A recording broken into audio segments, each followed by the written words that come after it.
देखो तुम लोग लास्ट क्लास तक क्या समझा था, इंटरेस्ट का कैलकुलेशन। और अपने जब भी इनकम कैलकुलेट करते हैं under the head house property, income calculate करते समय हम लोग एक फॉर्मेट फॉलो करते हैं। और वो फॉर्मेट जो था वो तुम लोग पहले ही डिस्कस किया था, उसी को फॉलो करते हुए हम लोग समझे जीएबी कैसे कैलकुलेट करेंगे, इंटरेस्ट कैसे करेंगे। ये कंसेप्ट अपने समझ लिए। अब तुम लोगों के पास नेक्स्ट एक कंसेप्ट आता है जो तुम लोगों को समझना होगा। हाउस प्रॉपर्टी अलग अलग तरीके की होती है, तो उसमें उसका कुछ ट्रीटमेंट है, तो वो अपने को समझना है। चलो स्टार्ट करते हैं।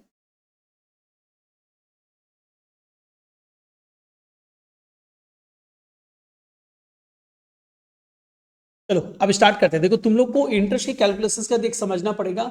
प्रॉपर्टीज जो अलग अलग टाइप्स की हो सकती है, तो जो अलग अलग टाइप्स की हो सकती है उसका ट्रीटमेंट क्या हो सकता है। तो चलो हेडिंग दे दो, types of house property and it's tax treatment.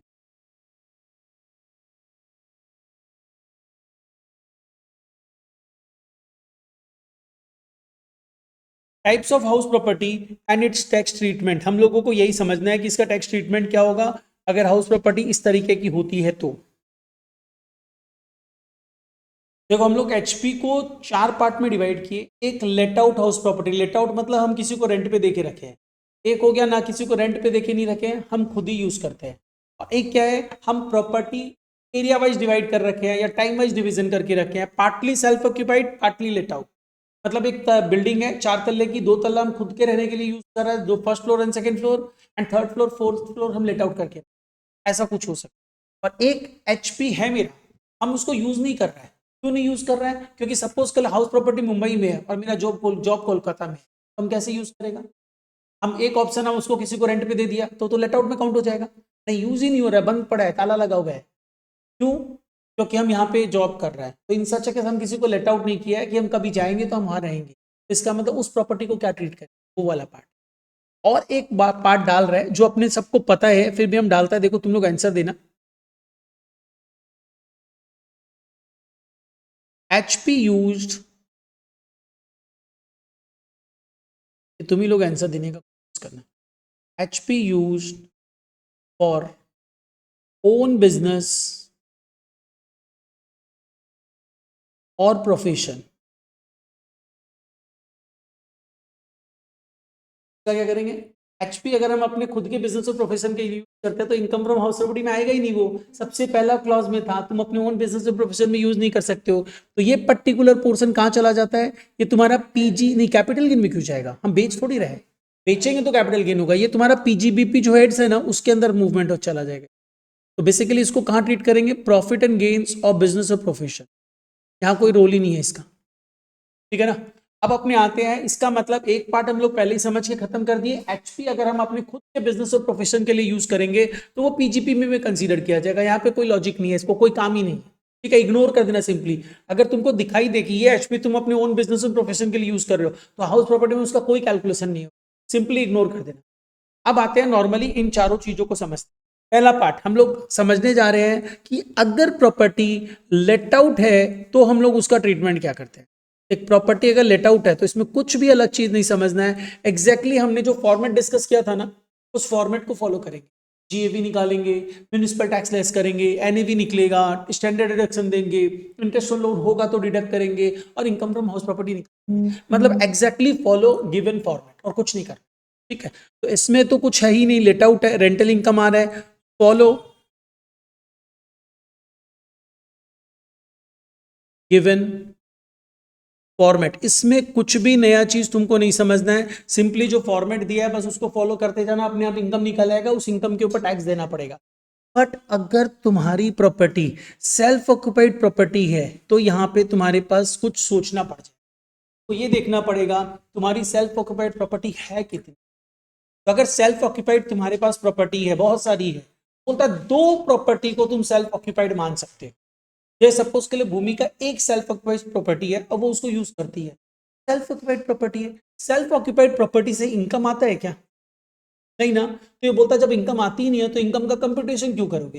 ये लोग क्या बोलता है, ये लोग सिंपली क्या बोलता है कि तुम एक काम करना, इस हाउस प्रॉपर्टी के लिए ग्रॉस एनुअल वैल्यू भी मत कैलकुलेट। तो तुम क्या करोगे, तुम सिंपली उसका नेट एनुअल वैल्यू जो होता है ना तो ले लेना। बट ऑब्वियस सा बात है, हो सकता है तुम उसको परचेज करते समय या कंस्ट्रक्शन कराते समय लोन लिया होगा, तो इंटरेस्ट तो दे रहा होगा, तो इंटरेस्ट का खर्चा माइनस कर देना। तो बेनिफिट क्या होगा, तुम अगर ने भी जीरो लिया और इंटरेस्ट माइनस किया तो वो वैल्यू नेगेटिव में आएगा, और नेगेटिव में आने से क्या होगा, तुम्हारा दूसरा हाउस प्रॉपर्टी में 5 लाख का इनकम था और इस हाउस प्रॉपर्टी में 2 लाख का इंटरेस्ट था, तो उस हाउस प्रॉपर्टी का इनकम 5 लाख था, इसका 2 लाख का इंटरेस्ट वहां एडजस्ट हो जाएगा और इनकम कितना दिखाई देगा, 3 लाख। बेनिफिट है ना तुम्हारे लिए, इनकम कम दिखाई दे रहा है तो टैक्स कम देना पड़ेगा। तो ये कंसेप्ट आता है।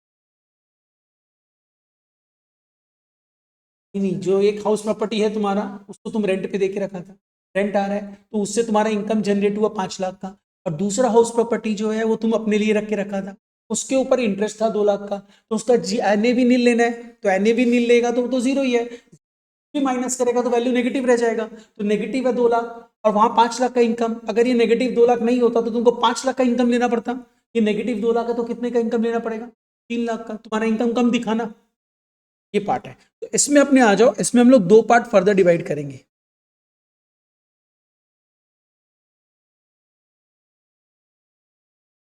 Number 1, up to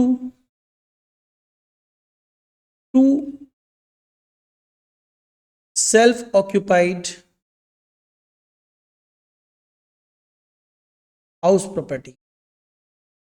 2 self occupied house property अगर तुम्हारी है तो इसमें करना क्या है पता है, इसमें सबसे पहला पार्ट एनएवी जीरो लेना है। 2 हाउस प्रॉपर्टी तक एनएवी जीरो रहेगा, मोर than 2 self occupied house property, मोर than 2 self occupied house property, SOHP लिखा है, मोर than 2 self occupied house property. तो इसका मतलब क्या हो, देख 2 हाउस प्रॉपर्टी का तो एनएवी नील ले लिया ना, उसके बाद जो एक्स्ट्रा अच्छे से सपोज कर ले याशिका के पास 3 सेल्फ ऑक्यूपाइड हाउस प्रॉपर्टी है, तीनों ये खुद के लिए यूज कर रही है तभी सेल्फ ऑक्यूपाइड है, तो ये इनकम टैक्स बोलता है देख तुम 3 हाउस प्रॉपर्टी रख के रखा है, सेल्फ ऑक्यूपेशन में क्यों रख के रखा है, रेंट पे लगाओ, रेंटल इनकम आएगा। तो बोलते नहीं हम क्यों लगाए, तो बोलता ठीक है तुम अपना नुकसान करो, मेरा नुकसान करे टैक्स का, तो बोलता है 2 को हम मान लेंगे, 2 चाहिए तुमको रहने के लिए, तीसरा को तुमको मानना, तुम मत करो लेट आउट, वो तुम्हारा लुकआउट है, लेकिन तुमको मानना पड़ेगा कि वो लेट आउट है। जबरदस्ती, इसीलिए याद है तुम लोग को, इसलिए तुम लोग याद है टैक्स, ये हाउस प्रॉपर्टी चालू करते समय, समय स्टार्ट करते समय सबसे पहले क्या बोला था, इनकम ऐसा इनकम है जिसपे टैक्स नॉमिनल बेसिस पे देना पड़ता है, हमारा प्रॉपर्टी से इनकम नहीं आ रहा है फिर भी हम मानेंगे कि इनकम आ रहा हो, टैक्स देना पड़ेगा, ठीक है। तो यहां पे क्या होगा, treat them as deemed to be let out house property, इनको तुम मान लेना, डीम्ड मतलब मान लेना कि लेट आउट है, लेट आउट है नहीं लेकिन मान लेना लेट आउट है। अच्छा देखो यहां पे क्या समझा तुम लोग, अगर तुम्हारे पास 2 सेल्फ ऑक्यूपाइड हाउस प्रॉपर्टी है तो तुम उसका एनएवी जीरो ले लेगा, एनएवी जीरो लेना है, यहां पे ये बोला जा रहा है एनएवी जीरो लेगा, 2 से ज्यादा होते ही, मतलब क्या हुआ, सपोज कर ले किसी के पास 2 सेल्फ ऑक्यूपाइड हाउस प्रॉपर्टी, तो इसका मतलब क्या हुआ, दोनों का एनएवी जीरो रहेगा, 3 हाउस प्रॉपर्टी है सेल्फ ऑक्यूपाइड तो क्या होगा, 2 का एनएवी जीरो रहेगा, एक का क्या हो जाएगा, लेट आउट मान लेंगे। तो अब इसमें क्या है ना, ये तो अपने नॉर्मल समझे, अब इसमें यहां पे जो है ना, इससे इंटरेस्ट से रिलेटेड भी एक कंसेप्ट है, उसको भी समझ लेते।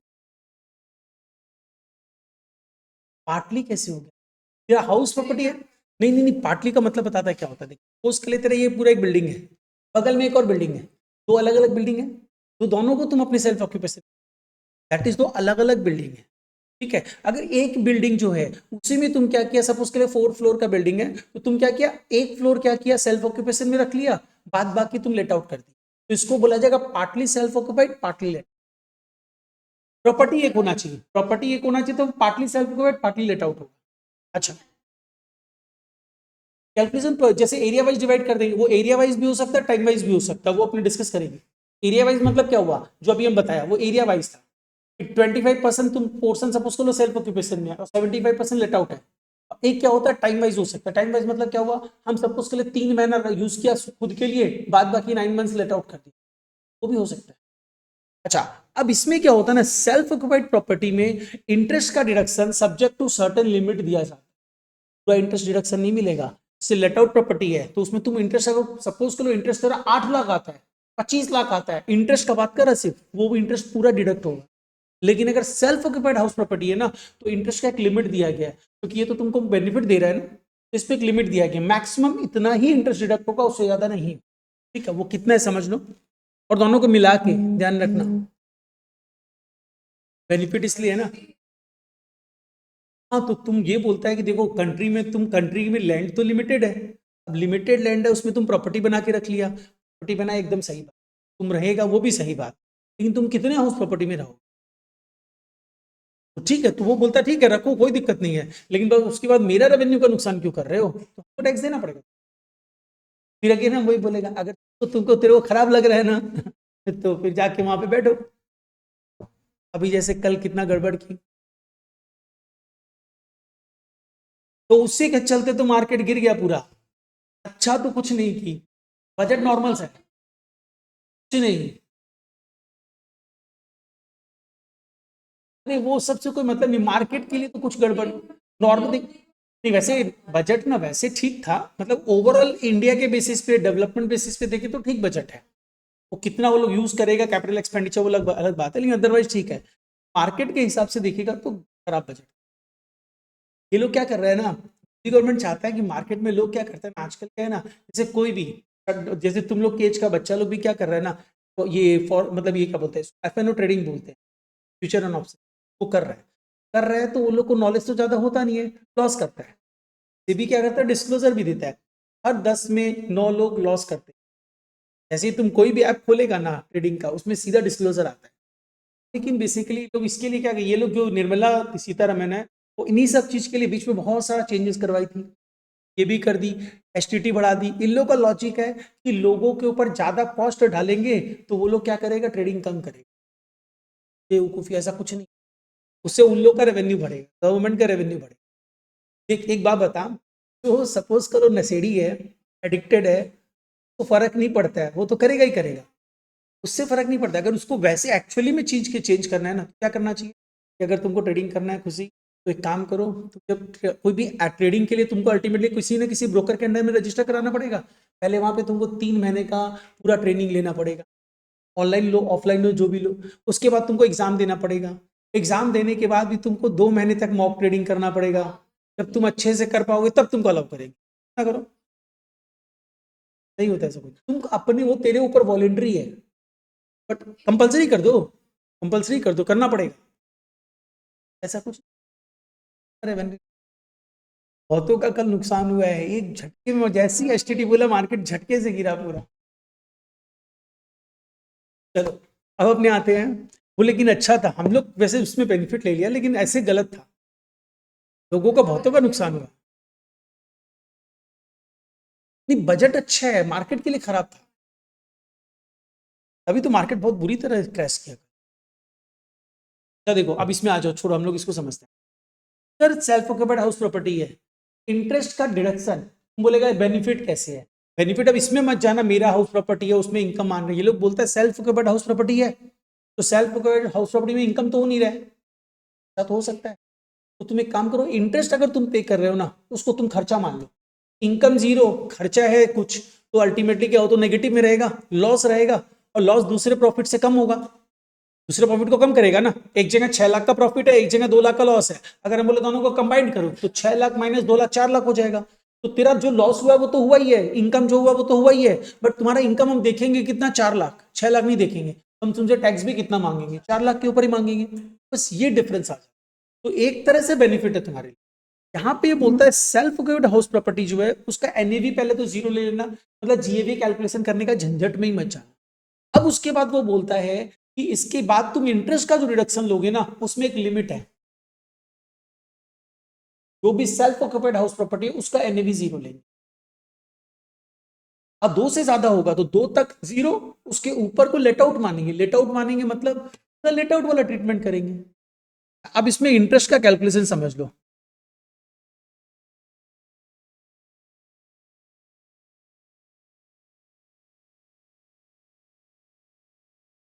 Interest on loan on self occupied house property, self occupied house property पे इंटरेस्ट और लोन का क्या ट्रीटमेंट है वो तुमको समझना। यहां पे क्या ट्रीटमेंट है पता है, इंटरेस्ट और लोन अगर सेल्फ ऑक्यूपाइड हाउस प्रॉपर्टी का लेते हैं तो मैक्सिमम इंटरेस्ट का जो तुम डिडक्शन ले सकता है दैट इज सिर्फ 30,000, उससे ज्यादा इंटरेस्ट का डिडक्शन नहीं। सपोज करें तुम इंटरेस्ट पे कर रहा है 40,000, 2 लाख, 5 लाख, सिर्फ 30,000 पे रुक जाए, ज्यादा नहीं। 20,000 दे रहा है तो ठीक है 20,000 ले लेना। तो मैक्सिमम लिमिट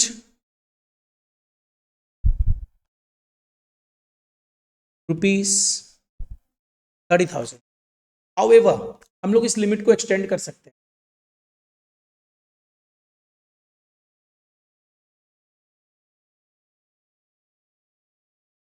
बता कितना तक एक्सटेंड कर सकते हैं? कब?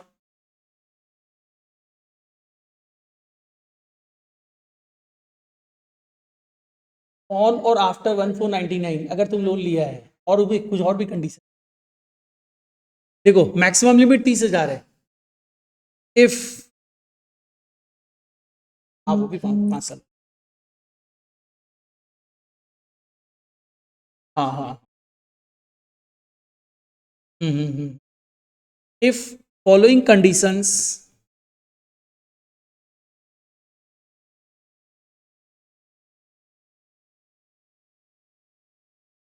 are satisfied,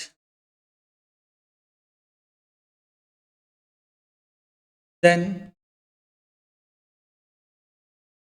maximum limit will be rupees. अगर ये कंडीशन सेटिस्फाइड होगी तो हमारा जो लिमिट है मैक्सिमम वो 2 लाख हो जाएगा, अदरवाइज कितना है 30। क्वेश्चन कम्स टू सर वो कंडीशंस क्या क्या है। चलो देखो पहली condition, condition number 1, loan is taken for, हम लोग लोन किस पर्पस के लिए ले रहे थे, परचेज, कंस्ट्रक्शन, रिपेयर्स और renewals. Loan is taken for acquisition, acquisition मतलब परचेज ही तो हुआ ना, और कंस्ट्रक्शन और रिपेयर्स या रिन्यूअल। तो हो गई सेटिस्फाइड, तुम लोग वहां भी पढ़ा था। लेकिन अब देख यहाँ पे क्या कंडीशन, ये जो रिपेयर्स एंड रिन्यूअल्स है उसके लिए नहीं हो, लिख के काट दिए याद रहेगा। तब लोन तुमको किस पर्पस के लिए लेना है, इधर टू परचेज और टू कंस्ट्रक्ट, और किसी पर्पस के लिए लोन यहाँ पे कंसीडर नहीं होगा। अगर तुम रिपेयर्स या रिन्यूअल्स के लिए लेते हो तो तुम्हारा लिमिट 30,000 ही होगा, उससे ज्यादा का नहीं होगा। अब क्या है number 2, loan was taken on or after 1499। तुम लोन जो लिए हो 1499 को या उसके बाद लिए हो, उसके पहले नहीं।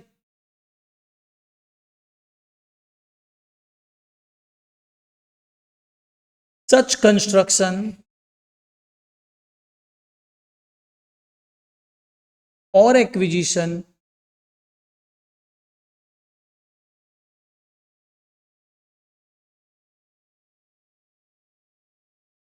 should be completed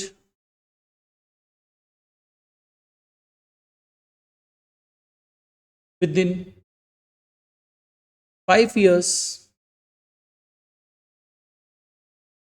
from the end of financial year, from the end of financial year in which loan was taken। इसको समझना ठीक से। देखो यहाँ पे क्या बोल रहा है ना, ये सब तुम लोग जब पढ़ते रहेगा ना और 2-4 बार तुम लोग ये भी कर सकते हैं, एक दूसरे से डिस्कस करता रहेगा तो याद हो जाएगा। Financial year in which loan was taken, इसका मतलब क्या देख, सबसे पहला बात तुमने लोन किस पर्पस के लिए लिया, इधर फॉर एक्विजिशन मतलब परचेज करने के लिए या कंस्ट्रक्ट करने के लिए, और वो लोन कब लिया 1499 को या उसके बाद लिया। और वो जो लोन लिया है वो किस पर्पस के लिए था, कंस्ट्रक्शन या एक्विजिशन, तो वो तुम्हारा कंस्ट्रक्शन या एक्विजिशन, जिस ईयर में भी लोन लिए हो उस ईयर के एंड डेट से 5 साल काउंट करना, 5 साल के अंदर कंप्लीट हो रहा है, ठीक है। मतलब फॉर एग्जांपल लेते हैं, सपोज कर लो कि यासिका ने लोन लिया से फॉर एग्जांपल ऑन 1/7/14, ठीक है, 1/7/14 को लोन लिया, तो 1/7/14 तुम आप पहले चेक कर, परचेज के लिए लिया, कंस्ट्रक्शन के लिए लिया लोन, तो पहला कंडीशन सेटिस्फाइड हुआ, loan was taken for construction, ठीक है। लोन वाज टेकन ऑन और आफ्टर 1/4/99 सेटिस्फाइड हुआ, हाँ हुआ, 1/4/99 के बाद ही तो 1 जुलाई 14 आता है, सेटिस्फाइड है। अब क्वेश्चन ये आता है, ये जो पर्टिकुलर डेट है इसका एंडिंग डेट क्या होगा, 31 मार्च 15, इस डेट से, इस डेट के बाद से 5 साल के अंदर, मतलब क्या हुआ, 15/16, 16/17, 17/18, 18/19, 19/20, मतलब क्या हुआ, 31 मार्च 20 तक में तुम्हारा कंस्ट्रक्शन कंप्लीट हो जाना चाहिए, ठीक है। अगर ऐसा सिचुएशन सेट हो जाता है तो इन सच केस तुमको कितना डिडक्शन मिल, 2 लाख का, अगर नहीं सेट होता है तो मैक्सिमम 30,000 का डिडक्शन, सब ना याद रखना पड़ेगा, वैसे ना ये सब थोड़ा सा डिटेल हो जाता है लेकिन क्या ना टेक्निकल है, कुछ भी पूछा जा सकता है। तो बस ये 3 कंडीशन है, अगर ये तीनों कंडीशन सेटिस्फाइड हो रही है तो इंटरेस्ट का reduction self occupied house property में 2 लाख का मिल जाएगा, 2 लाख तक का। अगर तुम्हारा इंटरेस्ट 180 ही है तो 180 मिलेगा, अगर 2,50,000 होता तो 2 लाख का मिलेगा, तो ये चीज ध्यान रखना। और अदरवाइज तुमको इंटरेस्ट का रिडक्शन कितना मिलने वाला है, तो ये कंडीशंस याद रहेगा ना, ठीक है। अच्छा, अब आओ next part, next part is what, अगर मेरे पास more than 2 self occupied house property है तो 2 को तो हम सेल्फ ऑक्यूपाइड मान ही लिए, बाद बाकी को लेट आउट मानेंगे। Let out, deemed to be let out मतलब वो लेट आउट है नहीं, डीम्ड मतलब आई एम अज्यूमिंग कि वो लेट आउट है, मतलब ultimately deemed to be let out का मतलब क्या हुआ, तुम उसको पूरा लेट आउट की तरह ही ट्रीट करोगे, लेट आउट हाउस प्रॉपर्टी है ये। तो ये जो पहला वाला पार्ट था ना, सेम एज जो फॉर्मेट है उसको फॉलो करना, वही फॉलो करना। अब आजा हम लोगों के पास कौन सा डिवीजन दिखाई दे रहा है, partly self occupied, partly let out. इसमें क्या हो सकता है पता है, इसमें 2 डिवीजन आ सकते, एक हो सकता है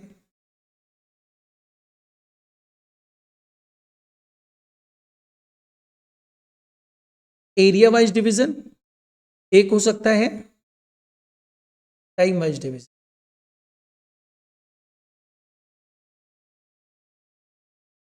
देखो पहला लिख लो area wise division, area wise division,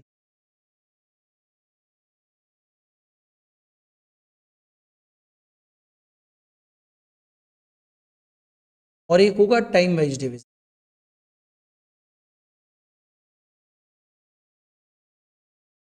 इसको समझने के बाद ना मोरलेस तुम लोग का हाउस प्रॉपर्टी कंप्लीट हो जाएगा, थोड़ा सा बचा हुआ रहेगा लेकिन मोरलेस कंप्लीट। देखो एरिया वाइज डिवीजन और टाइम वाइज डिवीजन में क्या डिफरेंस है पता है, टाइम वाइज समझ लो क्योंकि वो छोटा सा है।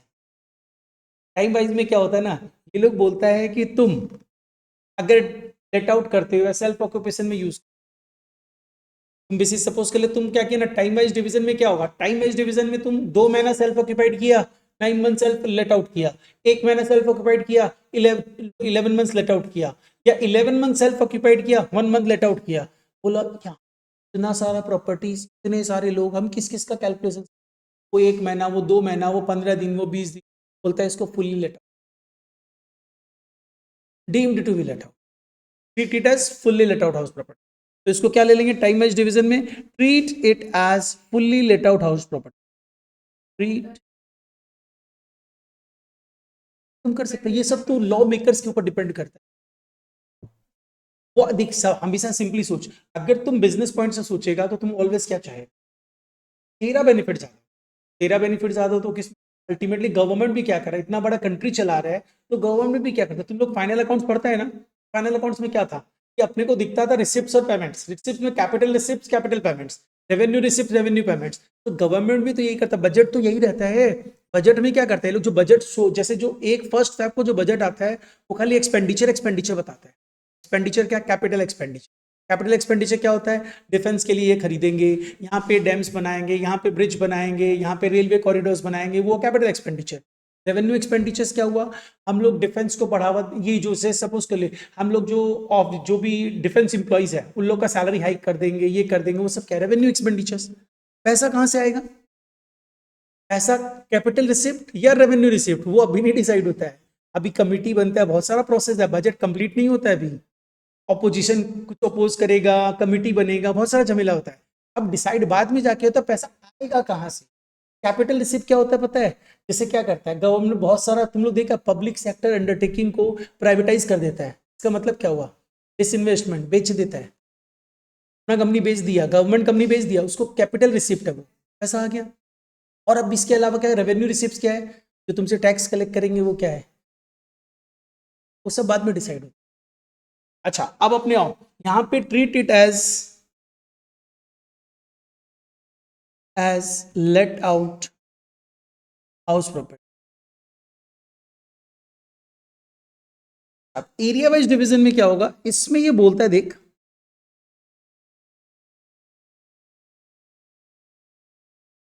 ये सिंपल है, ये बोलता है पोर्शन, एरिया लिख लो जाता, area let out, area self occupied, divide तो कर ही सकता है तुम, जो एरिया लेट आउट है उसको late out house property treat करो, जो एरिया सेल्फ ऑक्यूपाइड है उसको self occupied house property treat, वो क्या problem solve. But problem solve नहीं हुआ है अभी, समझ करते समय तो क्या उस प्रॉब्लम अराइज होगा, देख क्या प्रॉब्लम अराइज होगा समझना, प्रॉब्लम ये अराइज होगा कि एक हाउस प्रॉपर्टी है, उस हाउस प्रॉपर्टी का म्यूनिसिपल वैल्यू तो एक ही होगा, म्यूनिसिपल अथॉरिटी थोड़ी उसको 25% 75% करके देगा, तो तुमको करना पड़ेगा, म्यूनिसिपल वैल्यू 25% 75% कर देना, जो जैसा एरिया रहेगा वैसा, और फेयर रेंट वैसे ही बांट देना, और उसके साथ साथ तुम्हारा जो स्टैंडर्ड रेंट है वैसे ही बांट देना, ये तीनों चीज तुमको बांटना पड़ेगा, 25% self occupied, 75% let out, 1 lakh रुपया म्यूनिसिपल वैल्यू है, और वैकेंसी सेल्फ ऑक्यूपेशन है, और अब एक्चुअल रेंट जो होगा वो तो जो तुम लेट आउट कर रखा है उसी पे आएगा, सेल्फ ऑक्यूपेशन में तो आएगा नहीं, खाली म्यूनिसिपल वैल्यू फेयर रेंट और स्टैंडर्ड रेंट को एरिया वाइज डिवाइड कर देंगे, वो अपने समझ के थ्रू कर लेंगे, तो यहां तक कोई दिक्कत नहीं है। लास्ट वाला प्रॉपर्टी देखो क्या लिखा हुआ है, HP not used due to employment और business at some other place, इसमें ये बोलता है देख तेरा, अगर इसमें ये लॉजिकल है तुमको समझने का, इसको अपने नहीं भी डिवाइड करते तो समझ सकता है, एक हाउस प्रॉपर्टी जो जैसे हम बोला, सपोज कर लो हम रहता कोलकाता में है, जॉब कर रहा है, मेरा मुंबई में, पहले मुंबई में रहता था, वहां पे भी एक हाउस प्रॉपर्टी है, हम उस हाउस प्रॉपर्टी को यूज नहीं कर पा रहे हैं, ऑब्वियस बात है हम डेली कोलकाता टू मुंबई तो नहीं कर सकता है, हम मुंबई में कोलकाता में भी एक हाउस प्रॉपर्टी ले लिया, उसमें रह रहे हैं, अब मुंबई वाला हाउस प्रॉपर्टी में क्या किया, हम किसी को लेट आउट कर दिया, तो भाई लेट आउट कर दिया तो कोई दिक्कत ही नहीं है, तुमको तो पता हो तो लेट आउट में चला जाएगा, प्रॉब्लम ही सॉल्व। हम लेट आउट नहीं किया, हम उसको लॉक एंड की में रखा, हम बोला हम कभी जाएंगे तो वहां स्टे करेंगे, अपना प्रॉपर्टी है, तो इन सच केस उस प्रॉपर्टी को फिर किस में काउंट कर लिया, सेल्फ ओके, ठीक है। नॉट यूज होने से, अगर यूज हो रहा है तो नहीं कंसीडर कर सकते, not use due to employment और at business at some other place, तो इसको क्या मान लेंगे, सेल्फ ओके,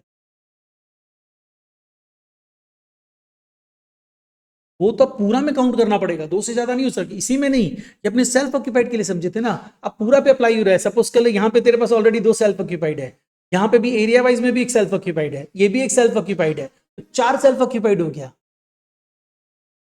किसी दो को तेरे, हाँ तो दो को तुम सेल्फ ऑक्यूपाइड मानो, बाद बाकी को लेट आउट ही मानना पड़ेगा। हाँ इतना नहीं देखा तुम लोग का, तो देखा बहुत इजी, नहीं नहीं इजी है, तुम लोग समझते समय ना थोड़ा सा ज्यादा लग रहा है, अदरवाइज चैप्टर इजी है।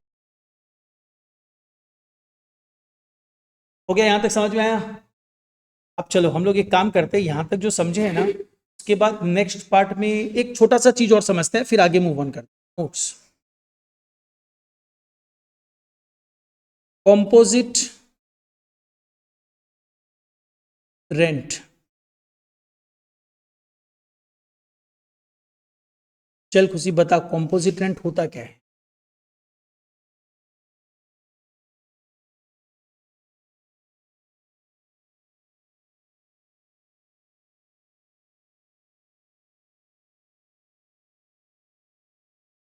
रेंट कंसिस्ट ऑफ, हाँ हाँ सही, rent for house property plus other amenities, writing नहीं समझ में आ रहा है, ओ अरे नहीं नहीं नहीं, क्या हुआ ना, सपोज कर ले तुमको मेरा हाउस प्रॉपर्टी जो मेरा फुल्ली फर्निश्ड है, फर्निश्ड सुनो, फर्निश्ड और अनफर्निश्ड होता है। फर्निश्ड मतलब हम तुमको फर्नीचर भी दे रहे हैं, एसी भी दे रहे हैं, और रेफ्रिजरेटर भी दे रहे हैं, सब दे रहे हैं। तो हम तुमसे जो रेंट चार्ज कर रहे हैं, यहाँ पे हाउस प्रॉपर्टी का रेंट का बात हो रहा है। तो हम जो प्रॉपर्टी, ये पूरा वैकेंट प्रॉपर्टी तुमको दे दिया, वैकेंट दे दिया, तो वो क्या हुआ, रेंट फ्रॉम हाउस प्रॉपर्टी है। और हम इसके साथ एसी लगा हुआ, बेंच लगा हुआ, सब चीज, प्रोजेक्टर सब लगा हुआ दे दिया, फर्निश्ड हो गया। हम तुमसे रेंट जो चार्ज करेगा, वैकेंट का 10,000 चार्ज कर रहा था, अब हम तुमसे 14,000 चार्ज कर रहे हैं, इंक्लूडेड रहेगा। तो बेसिकली रेंट कंसिस्ट ऑफ, हाँ सब चाहिए, rent consist of rent for house property plus other amenities. Other amenities मतलब एग्जांपल में हम दो चार डाल दे रहे, लाइक फर्नीचर, एसी, एटसेट्रा।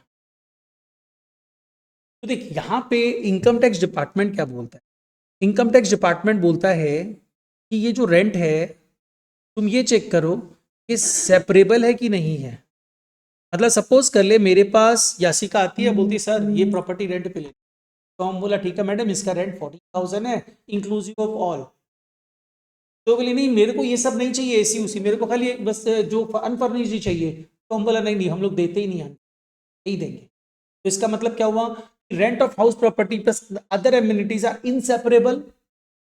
तो इनसेपरेबल है तो इनकम टैक्स एक्ट क्या बोलता है पता है, जब इनसेपरेबल है तो in such circumstances you can't treat it as income from house. तो वो कहां चला जाएगा, अब या तो तुम पीजी चला रहा होगा तभी तो ऐसा देगा, और या फिर तुम इसको अदर सोर्सेज में ले लो, तुम्हारा बिजनेस नहीं, तो तुम्हारा बिजनेस है तो पीजीबीपी में लो, बिजनेस नहीं है तो अदर सोर्सेज में लो, that would not be considered as income from house property. ठीक है, लेकिन अगर सेपरेबल है, मतलब यासिका बोली कि मेरे को सिर्फ हाउस प्रॉपर्टी चाहिए अनफर्निश्ड में और कुछ नहीं, बोला ठीक है आप 10 दिन बाद ले लीजिएगा, अदर जो भी चीजें हटा दी जाएगी, आप अपना यूज करिएगा।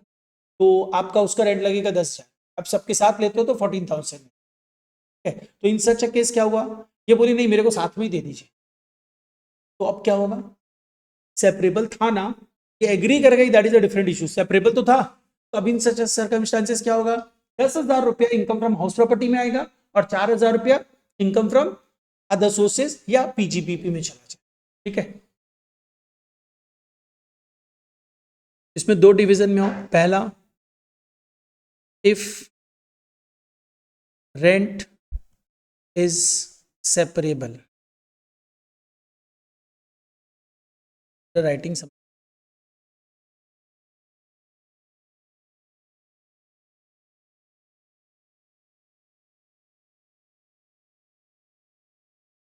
इफ रेंट इज इनसेपरेबल मतलब एमिनिटीज का और हाउस प्रॉपर्टी का रेंट सेपरेट नहीं हो सकता है,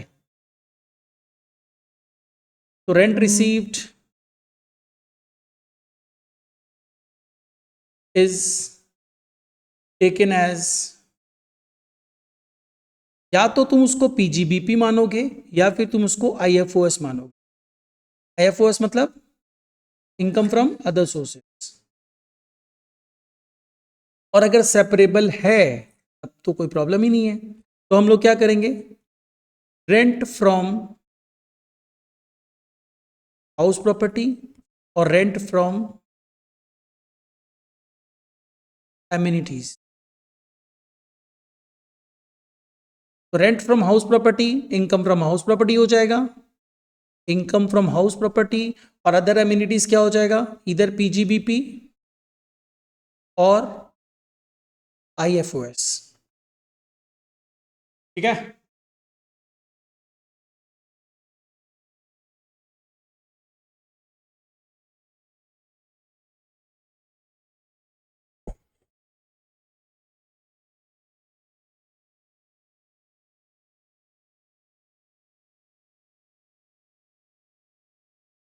जनरली बीकॉम का बच्चा लोग के लिए थोड़ा सा टफ। बेटा एक चीज और ध्यान रखना, जो टेक्निकल पॉइंट होता है, सपोज कर लिए ना, भूमि हम तेरे को बोला कि ये जो पर्टिकुलर प्रॉपर्टी है उसमें रेंट जो ले रहे हैं हम, जो एकोमोडेशन है सिर्फ उसका रेंट ले रहा है 10,000, और अदर कम्युनिटीज का रेंट ले रहा है 4,000, लेकिन आपको लेना होगा तो साथ में ही लेना होगा, नहीं तो नहीं लेना है। तो इन सच केस उसको कहाँ पे कंसीडर सेपरेबल, तब ये नहीं है कि अलग अलग हम बता दिया तो तुम उसको मान लेगा कि वो इनकम फ्रॉम हाउस प्रॉपर्टी और उसमें अदर एमिनिटीज। इनसेपरेबल होना चाहिए। याद रहेगा ना ये। अब यहाँ पे अभी और कुछ नहीं समझना, हम लोग सीधा सम में मूव करते हैं। और सम हम लोग सबसे पहले लेते हैं तुम लोगों का सीसीएफ का जो 2024 का पार्ट था, जिसमें एक क्वेश्चन तो तुम लोग कर ही चुका है 10A, जो 6 नंबर का था, फ्री का मार्क्स था।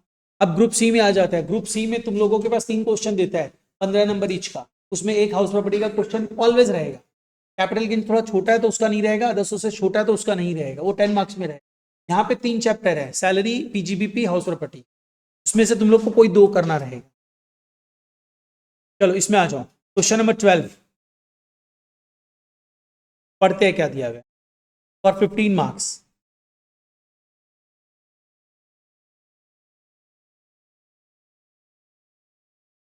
Mister Swarnabha Bala is the owner of 3 house property in Bengaluru. Bengaluru में अगर है, इसका मतलब क्या हुआ, अदर देन एएमडीसी, मतलब जीएमबी एनएमबी कोई झमेला नहीं है। और पर्टिकुलर्स तुमको दे दिया है। यहाँ पे ध्यान रखना, क्योंकि ये उस समय का पेपर है तो इसलिए प्रीवियस ईयर 23-24 लिखा हुआ है। हम लोगों के लिए प्रीवियस ईयर क्या हो जाएगा, उससे फर्क ही क्या पड़ता है, कसम सॉल्व करता रहता है, कंसेप्ट पता होना चाहिए। बट हाँ रहेगा तुम लोग के लिए 24-25। 3 हाउस प्रॉपर्टी है।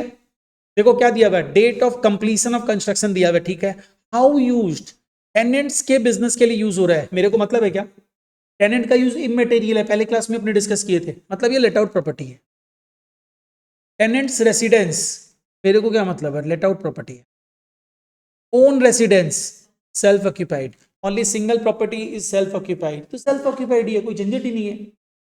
अब अपने आ जाते हैं, इसका मतलब इसका NAV तुमको क्या लेना है, 0, सेल्फ ऑक्यूपाइड का तो कोई कैलकुलेशन है नहीं उसके लिए। यानी तुमको कैलकुलेशन जो करना पड़ेगा HP1 HP2 के लिए करना पड़ेगा। एक बार थोड़ा सा और पढ़ लेते हैं। म्यूनिसिपल टैक्स 10% देना है। ये मिस्टर बाला लोन लिया था 5 लाख का 12% रेट पे for the complete construction of HP3। HP3 मतलब सेल्फ ऑक्यूपाइड के लिए। और कब कब कैसे कैसे दिया बताया हुआ है। और यहाँ पे एक पार्ट लिखा देखो, 115 BAC is not applicable. Idea है इसके बारे में, इस लड़की को जो इनकम टैक्स कैलकुलेट करते हैं ना, उसमें 2 कंसेप्ट है। एक है ओल्ड, पुराना, तुम लोग को शायद नाम ये ओल्ड टैक्स रेजिमे न्यू टैक्स रेजिमे कुछ बोला था। एक ओल्ड तरीका है, एक नया तरीका है।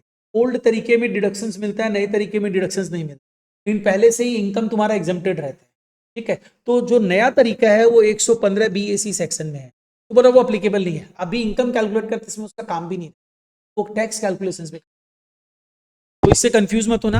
अभी हम लोग आते हैं सीधा इनकम कैसे कंप्यूट करेंगे। There are 3 self occupied 3 house property ना, पहले फॉर्मेट बना लेते हैं।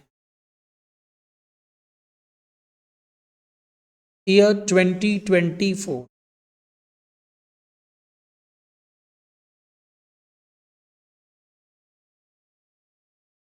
देखो फॉर्मेट बन गया सबका। तो चलो अब हम लोग पहले वर्किंग, इसको फॉर्मेट को ऐसे ही छोड़ के वर्किंग्स में आ जा रहे हैं। और वर्किंग्स में तुम पहले ये आइडेंटिफाई कर लो करना क्या, तुमको जीएबी निकालना होगा 2 हाउस प्रॉपर्टी का, HP1 का HP2 का, एंड इंटरेस्ट कैलकुलेट करना होगा किसके ऊपर, HP3।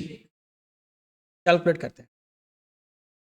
GAV working note number 1, GAV gross annual value, जो हम लोग 2 पार्ट्स में कंसीडर करेंगे। एक हम लोगों का होगा HP1, दूसरा होगा HP2।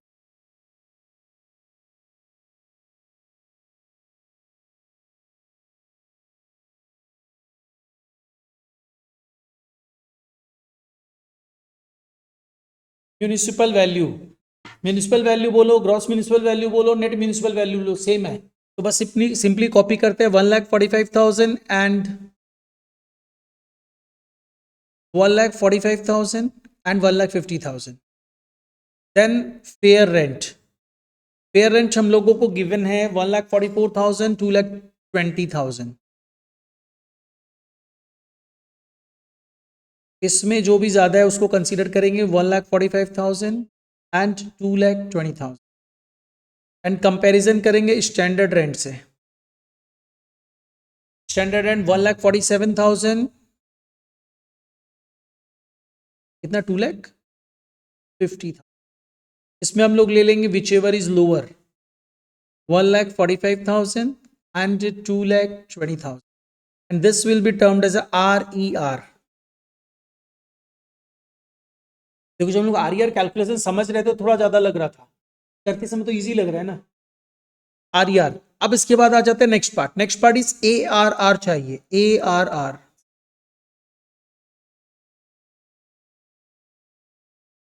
हाँ रेंट नहीं, देख रेंट रिसीव से तेरे को एक चीज समझना पड़ेगा। रेंट रिसीव्ड है, रेंट रिसीव मतलब कितना रेंट मिला, ये थोड़ा सा टेक्निकल डाला है यहाँ। नहीं वैकेंसी बोला 1 मंथ, इसका मतलब 1 महीना वैकेंट रहा तो उस महीने का तो रेंट मिला नहीं, इसका मतलब rent received is of 11 months. ये तो पहले एनुअल रेंट लेना पड़ता है, मतलब पहले 12 महीना कन्वर्ट करना पड़ेगा, समझ रहे चीज, डिवाइडेड बाई 11 × 12। हाँ 1 वैकेंसी निकालने के लिए, वैकेंसी का काम क्या, पहले तो एनुअल निकालना पड़ेगा, तुम समझ गया ना ये। अरे रेंट रिसीव्ड दिया है तो क्या, सपोज करे तुम मेरे से एक हाउस प्रॉपर्टी लिया, 1 महीना वैकेंट रहा, मतलब तुम क्या किया ना, 1 महीने बाद से लिया होगा, तो तुम मेरे को रेंट कितने पीरियड का दिया होगा, ये जो रेंट रिसीव्ड है ये कितने पीरियड का है,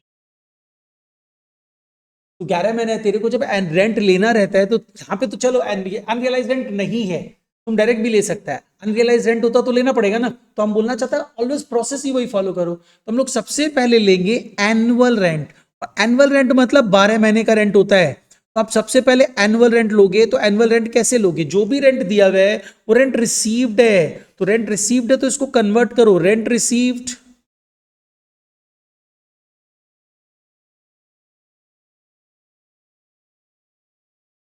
इंटू 12 डिवाइडेड बाई 11। तो बताओ दोनों में कितना कितना है, 144,000, 1,34,044। अच्छा सेकंड में भी,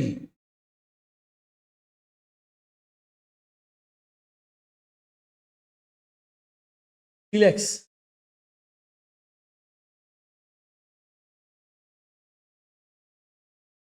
और तो डिवाइड बाई 11 नहीं होगा यहाँ पे,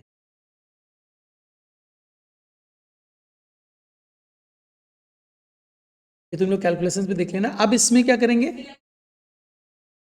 और आ रहा है एक अमाउंट हम लोगों को जो गिवन है वो कितना है, 2,50,000 है ना, 2,50,000 डिवाइडेड बाई 10 इंटू 12। ओ अच्छा हम रेंट रिसीव नहीं, स्टैंडर्ड रेंट ले लिया, ठीक है, हम भी वही 2,04,000।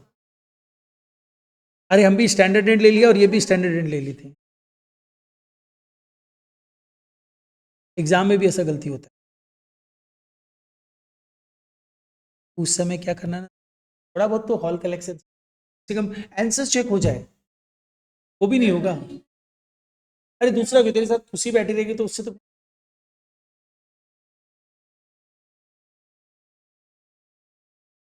नहीं नहीं नहीं, तुम लोग दोनों साथ में डिस्कस कर लिया, जैसे 2,04,000 तुम बोला नहीं 2 लाख नहीं 3 लाख आ रहा है, तो उस समय थोड़ा सा तो तुम लोग, तुम बी के साथ भूमि भूमि भूमि,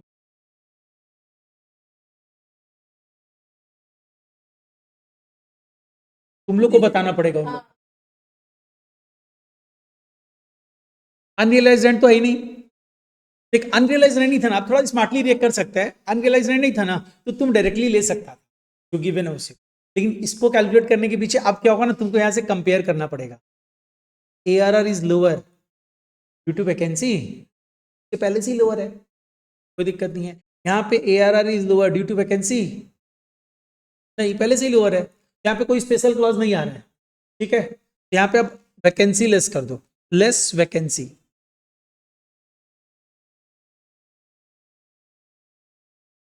है कहाँ करते, लेकिन सब में है कहाँ, वो जो नहीं हुआ वो तो वैकेंसी के चलते नहीं हुआ, जो वैकेंसी है और कितना लेंगे, अरे 1 मंथ का वैकेंसी, तुम लोग तो भाई बच्चा लोग है ना। देख देख देख, हम ये बोलना चाह इसको इसलिए निकालना पड़ा क्योंकि हम लोग के पास ना GAV निकालते समय क्लॉज क्या, रिकॉल कर, हम तेरे को पूरा जो चीज बताया वही बताएगा। GAV निकालते समय अपना क्लॉज क्या है, या और ARR whichever is higher GAV, but यहाँ पे एक स्पेशल क्लॉज आता है, but ARR is lower if due to vacancy then take ARR, भले ही ARR लोअर है तो ये हम लोग GAV ARR अगर लोअर रहता है, अगर वैकेंसी के चलते लोअर रहता है, तो हम लोग ARR को ही GAV ले लेते हैं। ये स्पेशल क्लॉज है, तो हम लोग इसको इसलिए लेना जरूरी है। तुम इसको क्रॉस चेक करेगा, यहाँ 145 है, यहाँ पे 144 है, तो ARR तो पहले से ही लोअर है, वैकेंसी लेस करने के पहले से लोअर है, कोई दिक्कत नहीं। लेकिन अगर यही ये 1,50,000 होता, तो हम लोग को यहाँ पे स्पेशल क्लॉज आ सकता है। ARR वैकेंसी के चल, अब इसके बाद आ गया कि यहाँ पे 10,000 रुपये वैकेंसी था, यहाँ पे कितना आया ARR 140। ARR is lower due to vacancy, तो यहाँ पे हायर वाला कंसेप्ट नहीं अप्लाई होगा, ARR को GAV ले लेंगे। यही है ना, कंफ्यूज?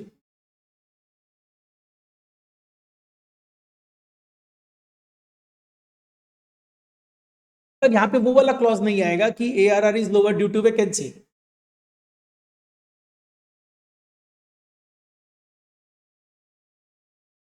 हाँ हाँ हाँ,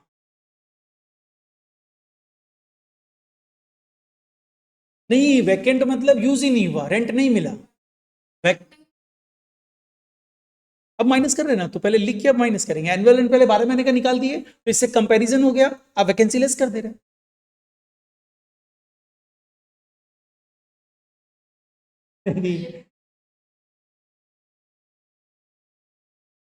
वो हाँ, तो वही एनुअल रेंट है, कोई दिक्कत। हाँ, तब कुछ नहीं करना। तुम क्या बोल रहे, क्लियर करे नहीं, ये सब चीज ना अगर एक बार क्लियर हो गया तो प्रॉब्लम नहीं होगा। क्या बोलना चाहते?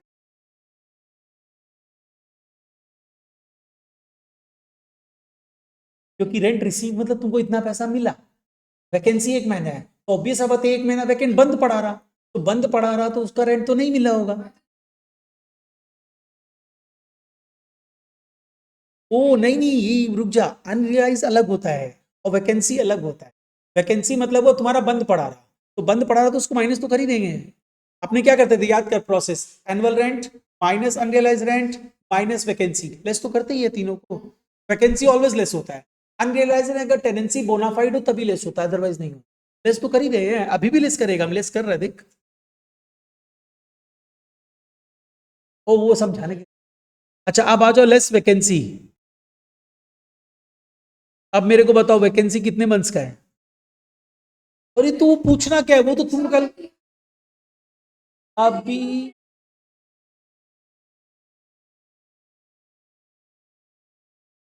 अभी चेरी होती तो हम बोलता चेरी, तुमको तो बताना ही पड़ेगा, तुम बच्चे लोग को पढ़ा। हाँ अरे ऑब्वियस सब बात, ये सब तुम लोग को पूछना पड़ेगा। अरे एक महीने का रेंट निकाल दो,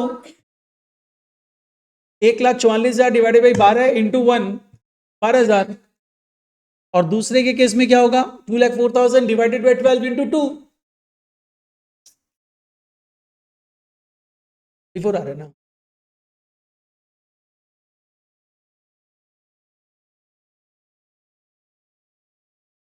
हंसी का ठीक है, समझ में आ गया, नहीं समझ में आया तो फिर पूछ ले, क्योंकि एग्जाम में तो सही करना पड़ेगा। अरे ऊपर वाला जो रेंट है वो 12 महीने का रेंट है। वैकेंसी कितने पीरियड का था पहला केस में? दो हाउस प्रॉपर्टी है ना, पहले केस में एक महीने का था, तो एक महीने का रेंट निकाल दे, तो 12 महीने का रेंट है, डिवाइडेड बाई 12 करेगा तो एक महीने का रेंट आ जाएगा। और दूसरे केस में 2 महीने का है, तो डिवाइडेड बाई 12 करेगा तो एक महीने का आएगा, तेरे को 2 महीने का चाहिए तो इंटू 2 कर दे। अब कितना कितना आ रहा बताओ, जो दिया हुआ वही वैल्यू तो आ जाएगा। 1,32,000, 1,70,000। कोई स्पेशल क्लॉज नहीं था, तो GAV कितना हो जाएगा, जो भी ज्यादा है, जो भी। हाँ बोल से, से 1,44,000 डिवाइडेड बाई 12 × 1 कितना पे? तो 1,32,000 11 मंथ्स का है, तेरे को तो एक महीने का रेंट निकाल। 1,32,000 डिवाइडेड बाई 11 कर। एक मैथ्स का क्लास देना, बच्चों वाला मैथ। अच्छा और इधर कितना आ जा रहा है, whichever is higher again, कितना, 2,20,000। नहीं तो बस जो भी ज्यादा है वही ले लेंगे। ये भी निकला। अब मूव ऑन करते हैं, इंटरेस्ट भी कैलकुलेट कर ही लेते हैं ना वर्किंग का, उसके बाद आगे मूव करते हैं।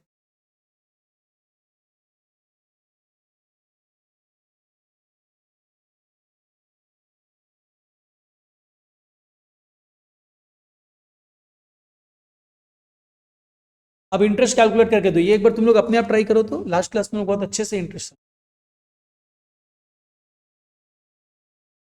देखो अगर हम लोग इंटरेस्ट का कैलकुलेशंस करते हैं तो लोन लिया कब गया था, प्री कंस्ट्रक्शन पोस्ट कंस्ट्रक्शन की बात करते हैं।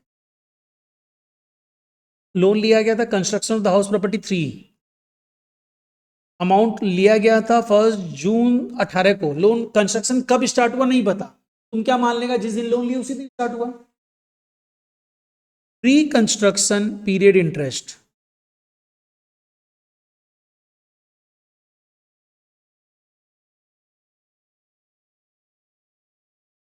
हो सकता है, हम चेक।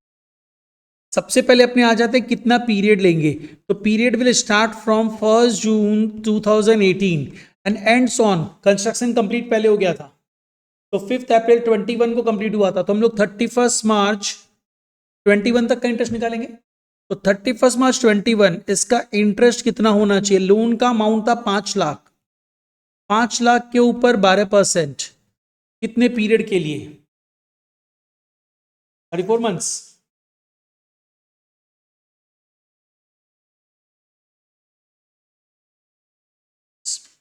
34 डिवाइडेड बाई 12, 1,70,000 था। इसका इंस्टॉलमेंट्स निकाल लेते हैं, 1,70,000 डिवाइडेड बाई 5 दैट इज 34,000। और ईयर ऑफ डिडक्शंस भी कैलकुलेट कर लेते हैं, year of deductions. Year of deductions में अगर हम लोग जाएंगे तो कंस्ट्रक्शन कंप्लीट किस ईयर में हुआ है, 5 अप्रैल 21, मतलब ईयर 21-22। तो एक डिडक्शंस है 21-22, दूसरा 22-23, तीसरा 23-24, चौथा 24-25, पांचवा 25-26। ये प्रीवियस ईयर्स है, हमारा प्रीवियस ईयर इसमें फॉल कर रहा है क्या, फॉल कर रहा है 24-25। ठीक है, यहीं पे होल्ड कर देते हैं, पोस्ट कंस्ट्रक्शन कैलकुलेट कर लेते हैं।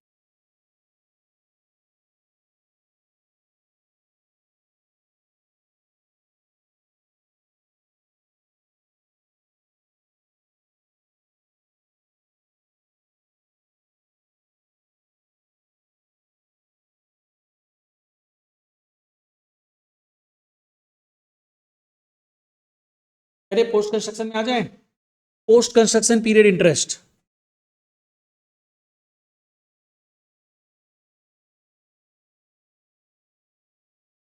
देखो पोस्ट कंस्ट्रक्शन पीरियड इंटरेस्ट जब भी कैलकुलेट करेगा ना, तो ध्यान रखना तुम्हारा पीरियड ऑलवेज क्या होगा, तुम्हारा पीरियड ऑलवेज होगा फर्स्ट तुम्हारा प्रीवियस ईयर, और तुम्हारा प्रीवियस ईयर इसमें अलग है, ये सब में तुम्हारा प्रीवियस ईयर तो 24-25 है, तो 1 अप्रैल 24 से स्टार्ट होगा, 31 मार्च 25 को एंड होगा। तो इस पीरियड में क्या लोन आउटस्टैंडिंग था, ये चेक करो सिर्फ। और लोन रीपेड हुआ है 17 सितंबर 24 को, तो इस पीरियड में तो था। ये अपने यही अपना कंसीडर करते हैं ना, और अगर नॉर्मली तुम वो कंसीडर करता था तो पूरा आ जाएगा, पूरा आ जाएगा 23-24 तो पूरा आ जाता फिर। तो यहां पे अपने ले लेते हैं टिल 17 सितंबर 24, तब भी तुम्हारे प्रीवियस ईयर में फॉल कर रहा है ये 17 सितंबर तक, हाँ पूरा नहीं फॉल कर रहा है, तो जितना कर रहा है उतना कैलकुलेट करेंगे। तो कितना हो रहा है देखो, अप्रैल मई जून जुलाई अगस्त, 5 महीना तो पूरा है, सितंबर का 17 डेज है, डेज में कैलकुलेट। वैसे एग्जाम में डेज में वाला नहीं दिया था, क्योंकि एग्जाम के अकॉर्डिंगली 23-24 प्रीवियस ईयर है, पूरा 12 मंथ्स आ जाता है। तो यहाँ पे इंटरेस्ट कैलकुलेट कर लो फॉर 5 मंथ्स 17 डेज, कैलकुलेट करके मेरे को बताओ। 5 लाख के ऊपर पहले 5 मंथ्स का निकाल लो ना, ज्यादा इजी रहेगा, प्लस उसके बाद क्या कर दे 5 लाख। नहीं तो तुम डेज में निकालने जाएगा तो हम बोला 5 मंथ्स 5 में निकाल दे, 5/12 करके देख हम क्या निकाला, और 17 डेज अलग से निकाल लेते हैं। 13 मंथ तुम वैसे भी निकाल सकते हैं, 17/24 25 है, इसमें देखना पड़ेगा डेज लेगा तो क्या, फैब किस में आएगा 25 में ना, तो लीप ईयर है 25, तो 365। हाँ तुम डेज ले ले पहले, फिर देख डेज लेगा तब देखा मई में इतना दिन, जून में इतना दिन, अप्रैल में इतना दिन, वो देखना पड़ेगा। अब फिर तुम उसमें गलती करेगा 30-31 वाला।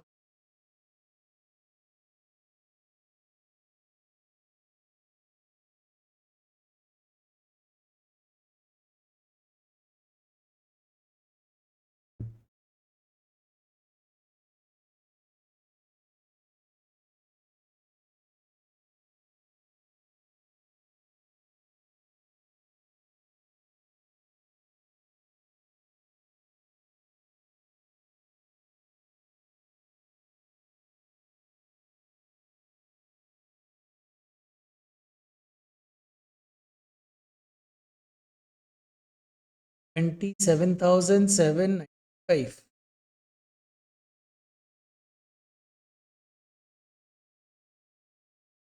क्या इसको हम लोग राइट है ना, खुशी गलती किया भूमि, वो नहीं, हम 5 मंथ्स अलग से लिया और 17 डेज का अलग से लिया, तो टोटल है, मिला के टोटल है ना।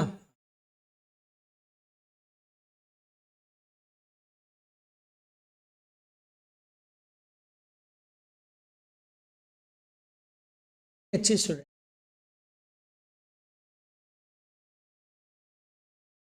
अच्छा, अब अपने आ जाओ, ये वर्किंग में और करना था, तो यहाँ पे हम वर्किंग में थोड़ा सा पार्ट ले लेते हैं। Working note number 2, interest already calculate कर चुके हैं, तो हम यहाँ पे ले रहे हैं इंटरेस्ट और loan under section 24B for HP3।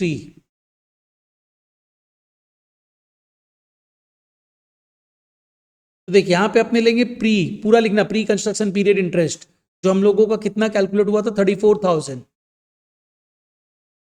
And post construction period interest जो हम लोग का कितना कैलकुलेट 27,000, टोटल कितना हुआ 61795। ये सेल्फ ऑक्यूपाइड हाउस प्रॉपर्टी, और सेल्फ ऑक्यूपाइड हाउस प्रॉपर्टी में इंटरेस्ट मैक्सिमम तुम ले सकते हो एक लिमिट तक, the limit is 30,000, but it may extend to tax subject to certain conditions. क्या क्या कंडीशंस था, इफ आपने लोन लिया 1499 के बाद, हम लोग चेक करते हैं हमारी कंडीशन सेट हो रही है क्या, लोन हमने 1499 के बाद ही लिया है, ठीक है, कोई दिक्कत नहीं है। किस चीज के लिए लिया है, for the purpose of construction, second condition also satisfied.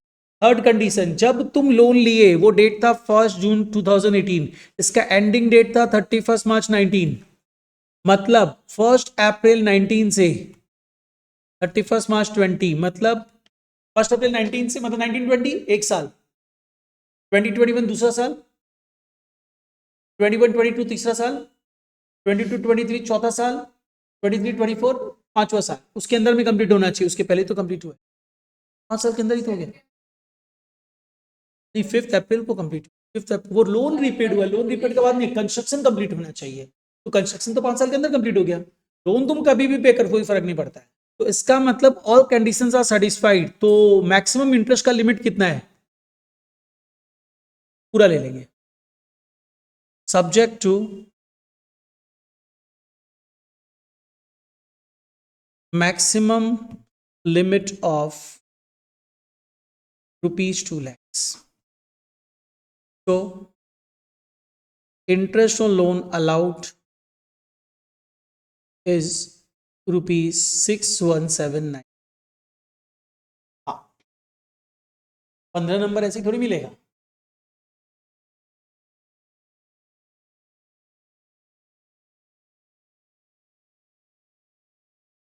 नहीं अपने समझ समझ के करें ना, अगर तुम लोग डायरेक्टली करें ना तो जल्दी कर लेगा तुम। अच्छा, अब इसको यहाँ पे, अब सारा कैलकुलेशन हो चुका, बस यहाँ पे पुट करना है, यहाँ पे लेते हैं इनकम फ्रॉम, कुछ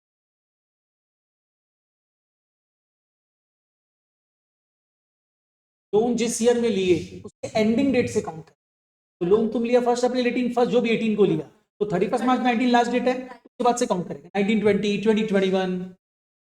income from HP1 let out, bracket में मेंशन करना लेट आउट, ये लेट आउट सिर्फ हम जैसे LO लिख दिया वैसे मत लिखना, पूरा लिखना। अब इसके बाद आओ GAV कितना है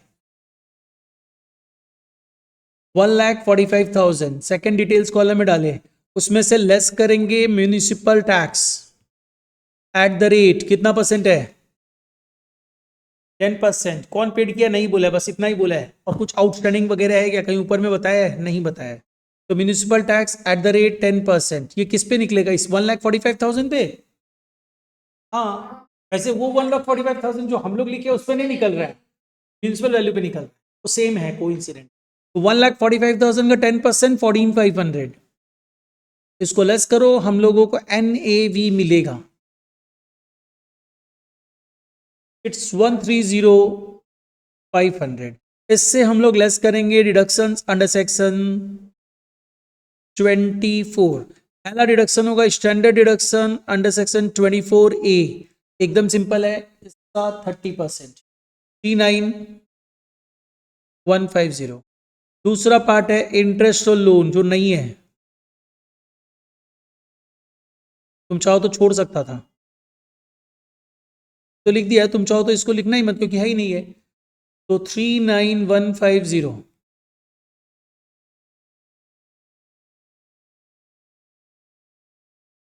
तो लगेगा इसको आता है सर, 91350। इसके बाद नेक्स्ट आ जाओ,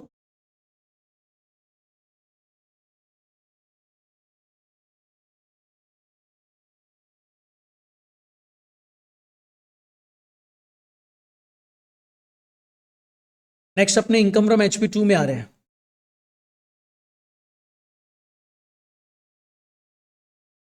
income from HP2 again it is let out, तो इनकम फ्रॉम HP2 GAV हम लोग कैलकुलेट कर चुके हैं 2,20,000, जिसमें से हम लोग लेस करेंगे म्यूनिसिपल टैक्स, और म्यूनिसिपल टैक्स जब लेस करोगे एट द रेट 10%, 15,000।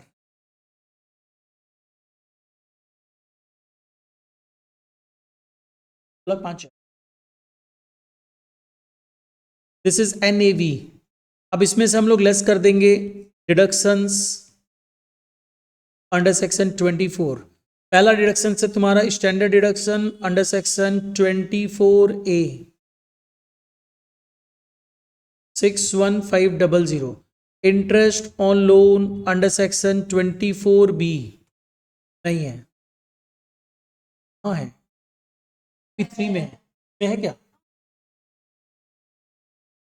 अच्छा वो कैलकुलेट करके दे दिया है,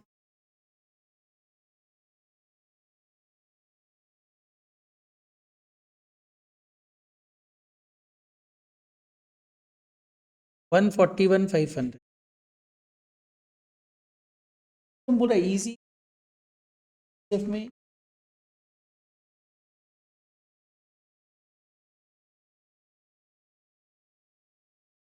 अब इनकम फ्रॉम HP3,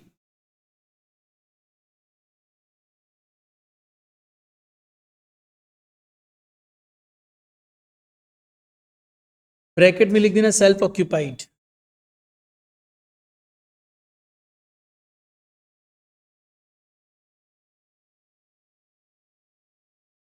NAV 0, सीधा NAV लिख देंगे,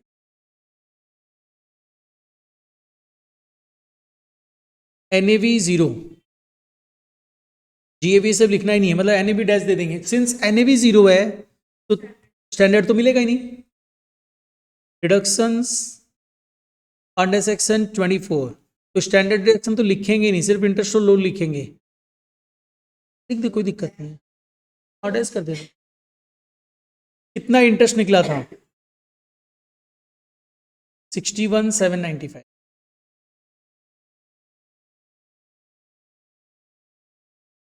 एक हम यही चीज समझा रहा था, अब क्या होगा ना, ये तो नेगेटिव में जाएगा ना, तो ऊपर वाला इनकम कम हो जाएगा,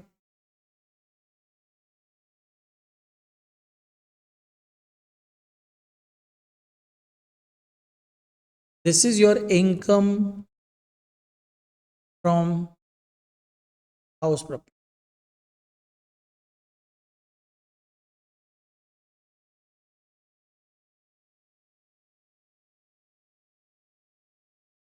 देख अगर ये इंटरेस्ट माइनस नहीं करता तो इनकम ज्यादा हो जाए,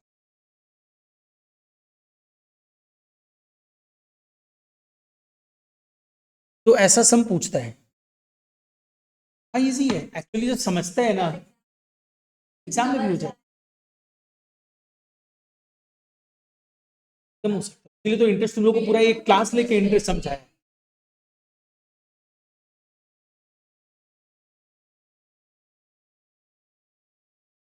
हो गया ये पार्ट समझ में आया? कंसेप्ट में एक कंसेप्ट और समझना, उसको भी अपने समझ लेते हैं, बस लास्ट समझ, कोई बहुत इजी सा है, तुम लोग चाहो तो तुम लोग के नोट से ही समझा देते हैं, नहीं लिखे हैं सब तो लिख ही लेते हैं उसको।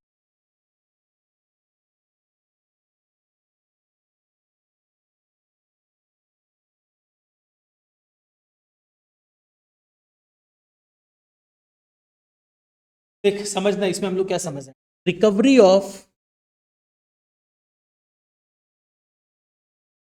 Unrealise rent.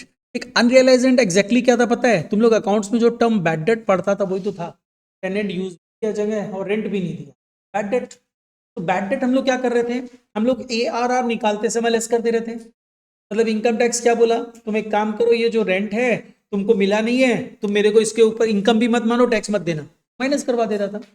लेकिन अब क्या हुआ कि सपोज के लिए 5 साल बाद 3 साल बाद बैड डेट रिकवरी भी तो होता था। तो वो पर्सन में इंसानियत जागा और वो आके तुमको रेंट दे दिया, बोले ये ले लो, हम जो रेंट तुम्हारा नहीं दिए थे ना, ये रहा रेंट, तो तुम्हारे लिए तो रिकवर्ड हो गया। और इनकम टैक्स डिपार्टमेंट तुमको क्या किया था, बोला था सिंस तुम्हारा इनकम नहीं हुआ है तो तुम माइनस कर दो, अब तुम्हारे पास वापस आ गया तो तुमको क्या करना चाहिए, देना पड़ेगा, नहीं दे देना चाहिए ना, इंसानियत तुम्हारा भी तो बोलता है दे देना चाहिए।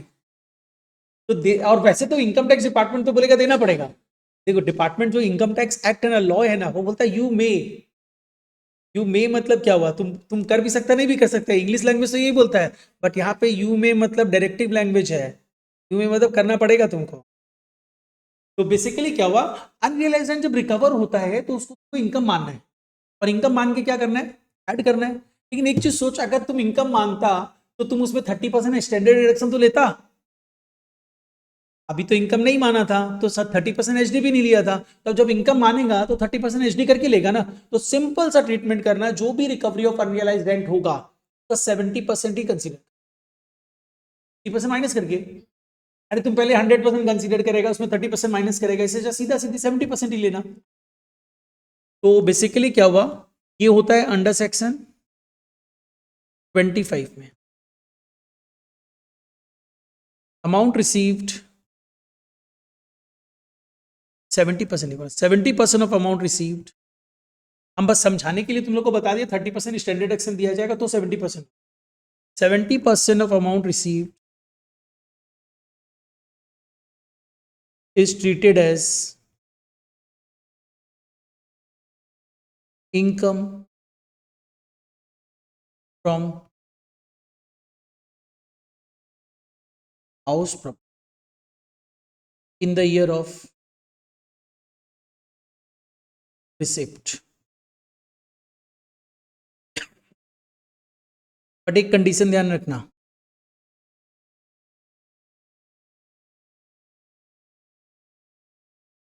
अगर सपोज कर ले टेनेंसी मेलाफाइड रहता, मेलाफाइड मतलब एग्रीमेंट नहीं था, तुम लीगल एक्शन नहीं लिया, जैसे उस समय तुम चेरी के साथ किया था ना, दूसरा हाउस प्रॉपर्टी में रहने दे दिया था, तो उस समय तो इनकम टैक्स तुमको माइनस ही नहीं करने देगा।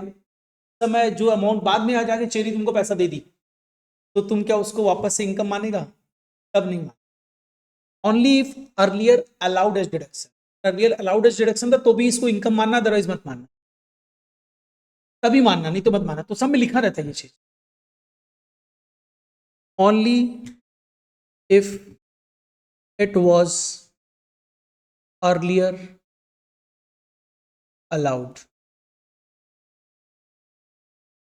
अगर अर्लियर डिसअलाउड है तो तुम भी डिसअलाउ कर देना, कंसेप्ट ध्यान रखना, अलाउड है तो तुम भी अलाउ करना, मतलब कंसीडर करना, और डिसअलाउड था तो तुम भी डिसअलाउड कर देना, डिसअलाउड मतलब नहीं लेंगे।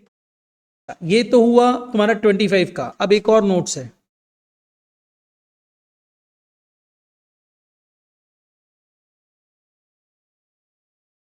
arrears of rent received।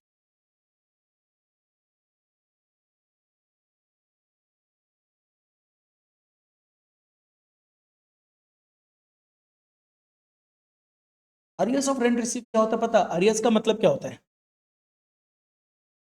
तुम तो उस समय बता रहा था मेरे को,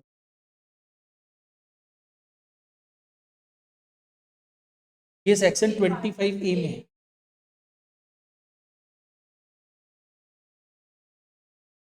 देखो ये अनरियलाइज्ड रेंट तो ट्रीटमेंट पूरा सेम है, अगर तुम लर्निंग ट्रिक में जाना चाहे तो treatment same, arrears of rent receive साफ साफ दिया रहेगा, और जो दिया रहेगा उसका 70% ले लेना। बट कंसेप्ट समझ लेते हैं क्या। सपोज कर ले क्या हुआ ना, यासिका रहती है कोलकाता, एजेड है, मान ली 80 ईयर्स की है। सपोज कर लो बच्चे उच्चे भी ले लेते हैं, जो लोग क्या है ना बाहर में यूएसए में रहते हैं, उसका बहुत बड़ा प्रॉपर्टी है, ये तो अकेली रह रही है यहाँ पे। तब क्या हुआ ना, अब भूमि छोटी बच्ची है, ये आई बोली कि हमको तो यहाँ पे रहना है, ये तो ये पीजी ढूंढ रही थी, तो ये बोली ठीक है आप यहाँ पे, तो एजेड थी, बहला फुसला ली, और इससे क्या कि वो जो जगह नीचे बहुत बड़ा एरिया था, वो पूरा एरिया ये ले ली ग्राउंड फ्लोर, और उसके लिए सिर्फ 5,000 रुपये पर। तुम तो खुशी खुशी दे दिया ना,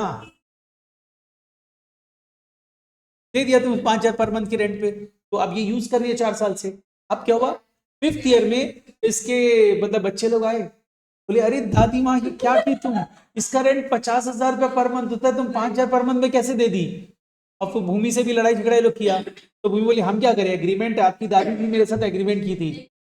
तो वो बोलता है ठीक है, अब कुछ नहीं कर सकते हैं, जो कर दी, अब आगे से नहीं यूज करना।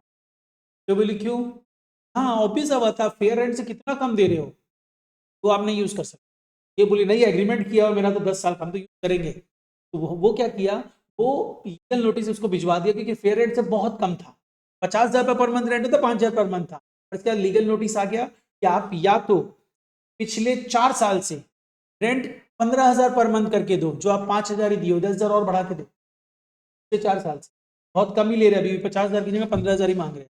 अगर आप नहीं देना चाहते हो तो आप 10 दिन के अंदर प्रॉपर्टी वैकेट, ये बोलिए प्रॉपर्टी वैकेट कर देते, खत्म हो गया, बात ही कुछ नहीं आया, अरियर्स का कोई बात ही नहीं आया।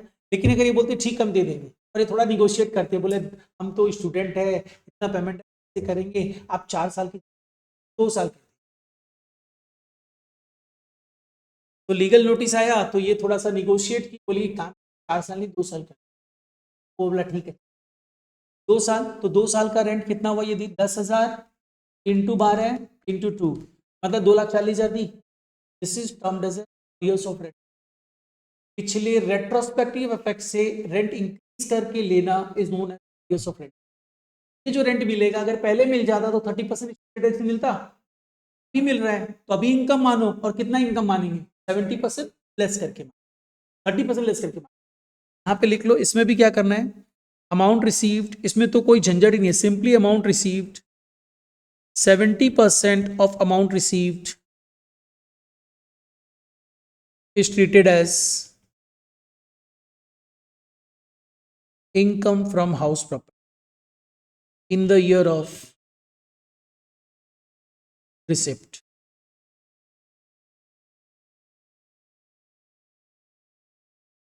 इसमें तो देखना भी नहीं, अलाउड अलाउड जितना मिला बस उतना मान लो। और एक बार छोटा सा इसका फॉर्मेट, तो कहां पे कंसीडर करेंगे इनकम वो बताने,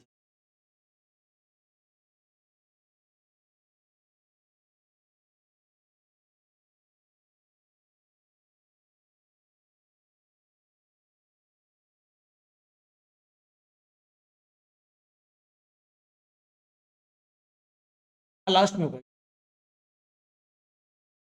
जैसे अपने फॉर्मेट में लेते हैं ना, पिछले वाले फॉर्मेट में आ जा, पूरा इनकम फ्रॉम हाउस प्रॉपर्टी निकाल लेगा, अब उसके बाद लेगा, इसमें ऐड करेंगे, ऐड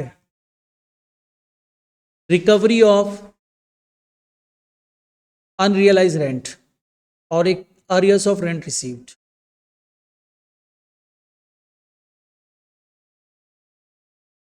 इनको कंसीडर करेंगे, आउटर में डालेंगे, this will be your income. एकदम लास्ट में, किसी पर्टिकुलर हाउस प्रॉपर्टी में नहीं करना, दोनों भी दे सकते हैं, दोनों तो अलग ही है ना।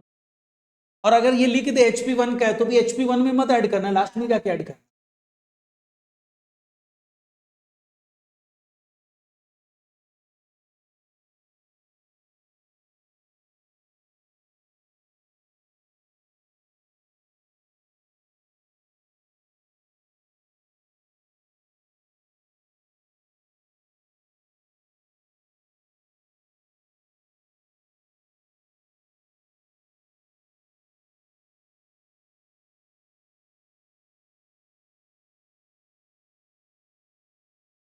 हो गया ना यहाँ तक। अब हम लोग आते हैं, और कुछ करे कि नहीं करे,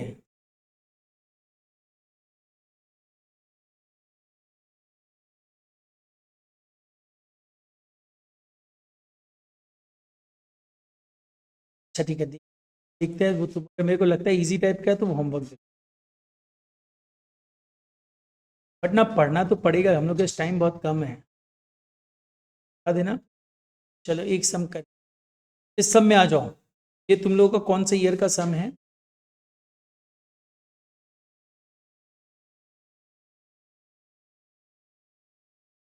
टू 2019। उस समय सीसीएफ नहीं था, सीसीएफ का एक ही पेपर है 2024। तो पैटर्न इसको रिलेट मत करना, इस पैटर्न को, पैटर्न 2024 वाला रिलेट कर। पेज नंबर दिया हुआ है, क्या दिया? Page number 37, question number 9।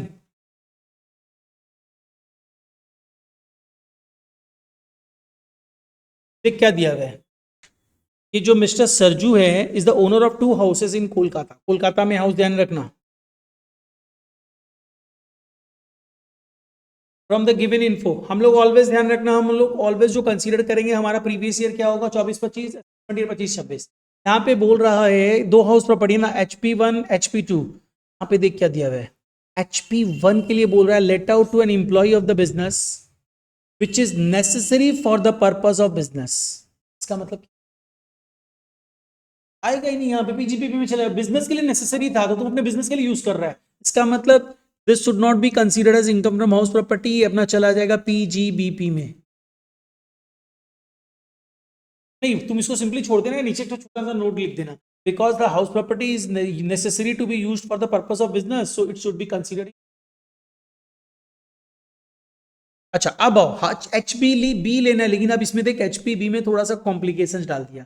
तो क्या बोला, house property consist of 3 identical flats. First flat हम लोग अपने बिजनेस के लिए यूज करा, अगेन एक फ्लैट चला गया बिजनेस के लिए यूज चला गया, पीजीपीपी में आएगा। उसका सेकंड फ्लैट हम अपने ओन रेसिडेंस के लिए यूज कर रहे हैं, एंड थर्ड फ्लैट हम रेंट पे दे रखे हैं, let out, partly self occupied partly let out, area wise division है, 1/3 self occupied, 1/3 let out, 1/3 ignored. ठीक है, अनरियलाइज रेंट कुछ है, ठीक है।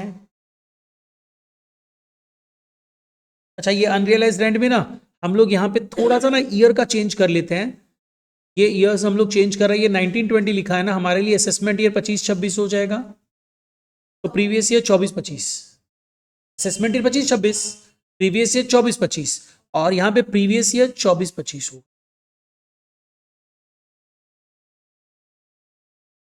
फिर क्या बोल, यहाँ पे लोन लिया कंस्ट्रक्शन के लिए, इसको ऐसे ही रहने देते।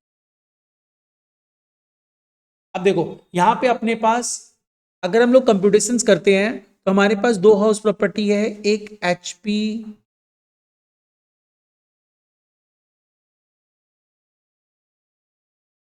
एचपी बी में, हाउस प्रॉपर्टी बी में यूनिट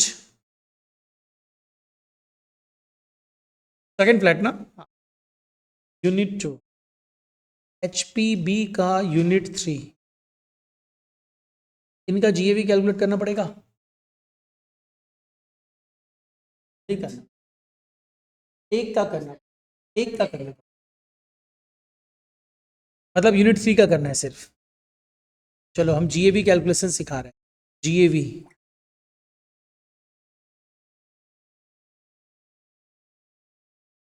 नहीं नहीं नहीं रुक, इसमें कैलकुलेशंस बहुत ज़्यादा है, तेरे को लग रहा है इजी कर दिया है इसमें।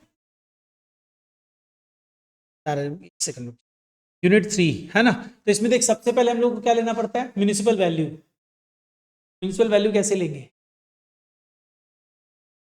ये बोल रहा है, पहले तो बोल रहा है देख म्यूनिसिपल टैक्स पेड हुआ है, म्यूनिसिपल टैक्स कितना पेड हुआ है, 20,250 एट द रेट 5% है, तो मतलब 5% अमाउंट पता है ना, 100% निकल आएगा। म्यूनिसिपल टैक्सेस तो 5% ना, तो 5% of what, 5% of net municipal value is 20,250, तो देयरफॉर नेट म्यूनिसिपल वैल्यू कितना आएगा, 20,250 डिवाइडेड बाई 5%, 41,000। भाई 41,000 कैसे होगा, 4,05,000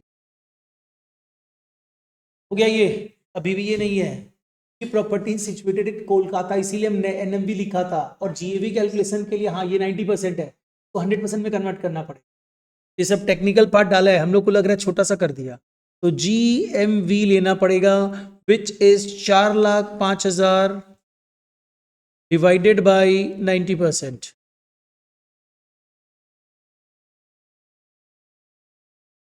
फिर तुम लोग,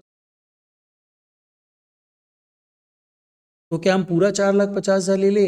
ये प्रॉपर्टी के लिए म्यूनिसिपल टैक्स गया होगा, एक फ्लैट के लिए नहीं गया होगा। तो इसका मतलब 4.5 लाख पूरे हाउस प्रॉपर्टी का म्यूनिसिपल वैल्यू है। मेरा 3 यूनिट्स आइडेंटिकल है, तो 3 है मतलब 1/3 1/3 1/3, हम लोग यहाँ पे सिर्फ 1/3 लेंगे,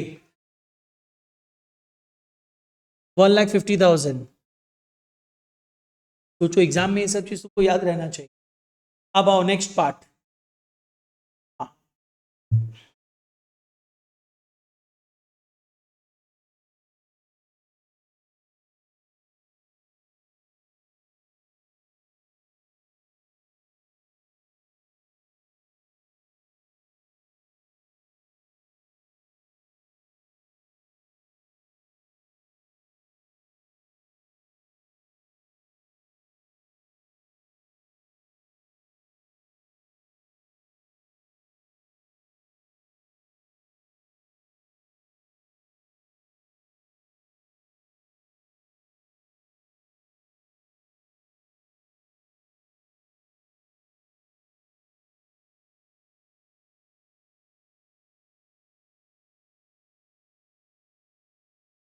फेयर एंड डूडो,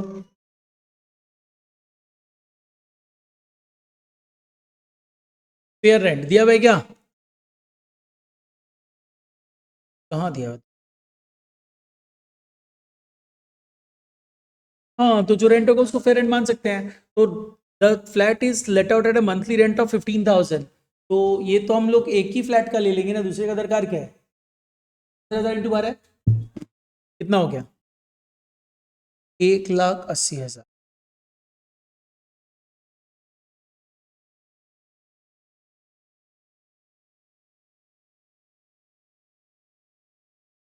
मतलब 1,80,000 लेंगे। इसको अपने कंपेयर किससे करेंगे? स्टैंडर्ड रेंट से, विच इज नॉट गिवन। तो यही आर हो गया। अब ARR में जाए। ARR में एनुअल रेंट इज 1,80,000, जिसमें कोई वैकेंसी या अनरियलाइज रेंट है क्या? कहाँ है? हाउस बी का है। ऑब्वियस अब बता, अनरियलाइज रेंट तो उसी का होगा ना जिससे रेंट मिल रहा हो। तो इसमें 10,000 रुपया लेस कर दो, प्लस अनरियलाइज रेंट, मतलब 1,70,000। इसके बाद और क्या बचा? वैकेंसी वगैरह नहीं। तो हम लोग को पता चल गया GAV, देयरफॉर GAV इज 1,80,000।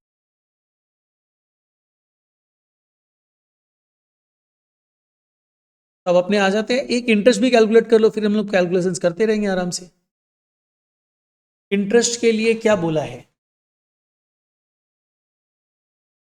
ये भी कैलकुलेशन हो गया ना सबका? 1,80,000, किसी को कोई प्रॉब्लम नहीं है? इंटरेस्ट HPB का है। HPA का होता तो हम लोग कुछ करते ही नहीं। कैलकुलेट तो पूरा करना पड़ेगा ना, फिर अपने बात में जाएंगे। ये पूरे हाउस का है, पूरे हाउस का है। हाँ, अब उसके बाद अपने 3 पार्ट में डिवाइड करेंगे। तो पहले अपने देख, लोन लिया कब गया था? 1 जुलाई 15 को। कंस्ट्रक्शन कंप्लीट कब हुआ? 1 जून 17 को। लोन अभी तक पेड नहीं। तो अपना प्री पीरियड जो होगा वो कितना पीरियड होगा? 1 जुलाई 15 से 31 मार्च 17,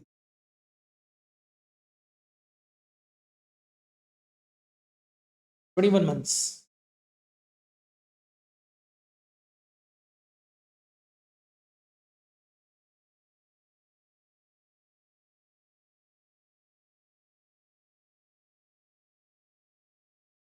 देख, हम एक बार 1 जुलाई की जगह 1 अप्रैल ही मान, 15-16 पूरा, 16-17 पूरा, 2 साल 24 महीना। लेकिन हम 1 अप्रैल पकड़ा इंस्टेड ऑफ 1 जुलाई, तो अप्रैल मई जून 3 महीना गायब कर दिया।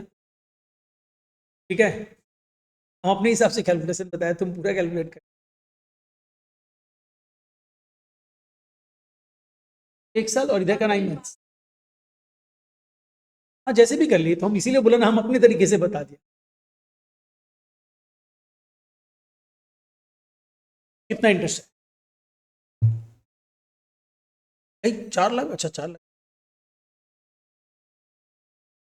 4,20,000। इसको इंस्टॉलमेंट्स में डिवाइड करो। 4,20,000 डिवाइडेड बाई 5, 84,000। अब तुम अपना ईयर ऑफ डिडक्शंस कैलकुलेट करो। 17-18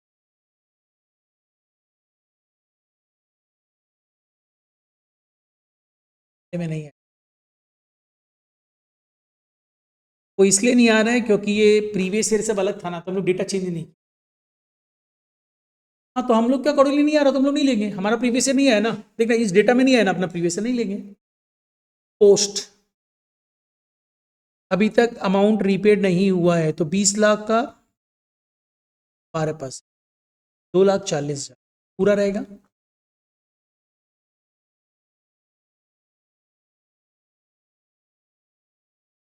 flat 1, flat 2, flat 3 business use है,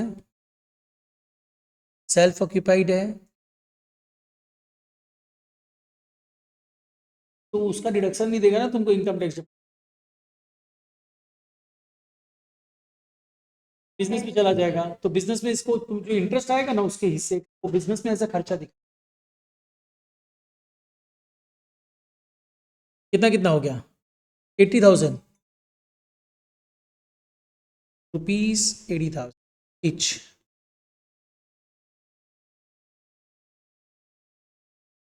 देख ये तो कंसीडर ही नहीं होगा बिजनेस वाला, पीजीबीपी में ये दोनों कंसीडर होगा। ये कितना होगा subject to maximum of, check कर, 30,000, लेकिन 2 लाख भी तो हो सकता है। लोन लिया कब था? 1499 के बाद। कंस्ट्रक्शन क्या उसके एंडिंग डेट से 5 साल के अंदर कंप्लीट हुआ? यस, उसके पहले देख 17 में कंप्लीट हो गया, उसके पहले कंप्लीट हो गया। नहीं तो इंटरेस्ट का रिडक्शन, ये तो वो इंटरेस्ट जो लोन है उस लोन से रिलेटेड इंटरेस्ट का बात होता है, तो इंटरेस्ट तो कंसीडर प्री पोस्ट दोनों मिला के होता है। यहाँ पे प्री नहीं है, यहाँ पोस्ट तो आ रहा है, तो अपने यहाँ पे बात करेंगे क्या इसमें इंटरेस्ट का रिडक्शन कितना मिल सकता है। इसमें इंटरेस्ट का रिडक्शन अपने को कितना मिल सकता है? 2 लाख तक का मिल सकता है। इसका मतलब पूरा 80,000 मिलेगा। सेल्फ ऑक्यूपाइड प्रॉपर्टी में पूरा 80,000 का इंटरेस्ट का रिडक्शन मिलेगा, और लेट आउट का तो 80,000 मिलेगा ही। इसको इनकम में डाल देते हैं कंप्यूटर।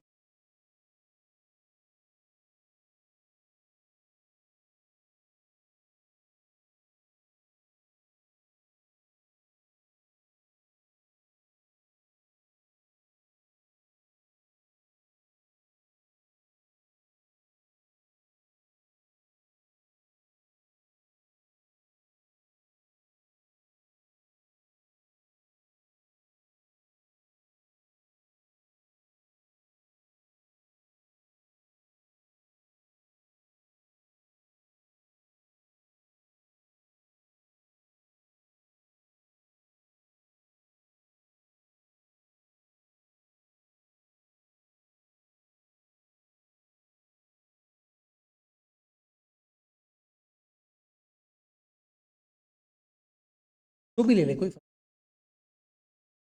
उसके लिए नोट डाल देना, क्योंकि एक अपना हाउस एक कंसीडर ही नहीं होगा क्योंकि पीजीबीपी में यूज हुआ, और हाउस बी में फ्लैट यूज नहीं होगा 1, क्योंकि वो तुम्हारा उसमें यूज हो रहा है, बिजनेस में यूज हो रहा है। सब नोट्स में डाल देना।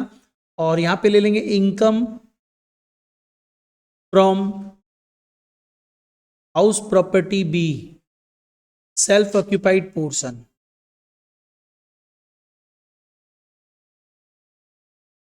एनएवी 0 लेंगे।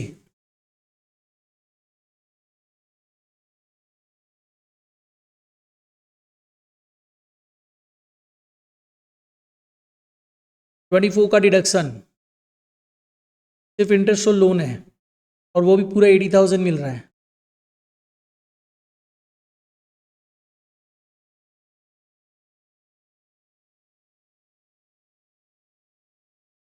Income from house property B, let out portion.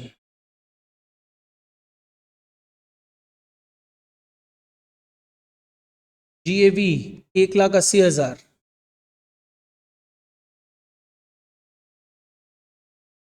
Municipal tax कितना था? 5%। कैलकुलेटेड था अमाउंट, पता है तेरे को कितना? 1,000 250 बट वो तीनों का था, डिवाइड बाई 3, 6750।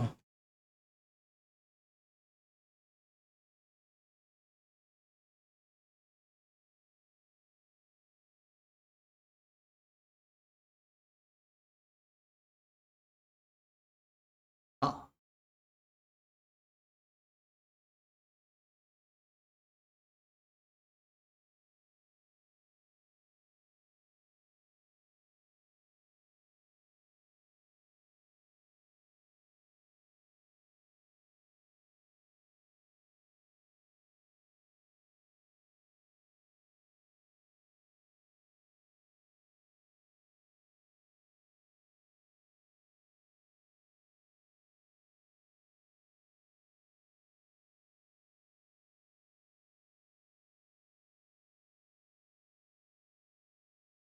वो 1275, लेकिन ऊपर 80,000 है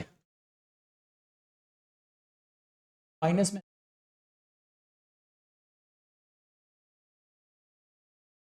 38725 नेगेटिव में लिख देना, और लिख देना income from house property.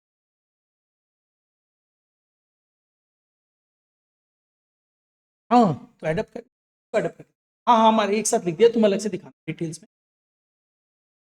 Loss आ रहा है, तुम बोल सकते loss from house property positive sign में रखना, हम नेगेटिव साइन में रख के इनकम फ्रॉम हाउस प्रॉपर्टी लिख।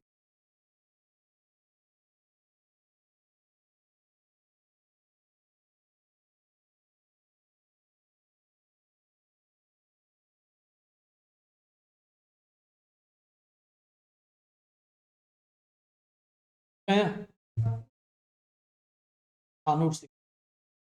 HP A बिजनेस यूज के लिए हुआ है, और HP B में flat one business use, that is why उसका जो भी कैलकुलेशन होगा सब पीछे।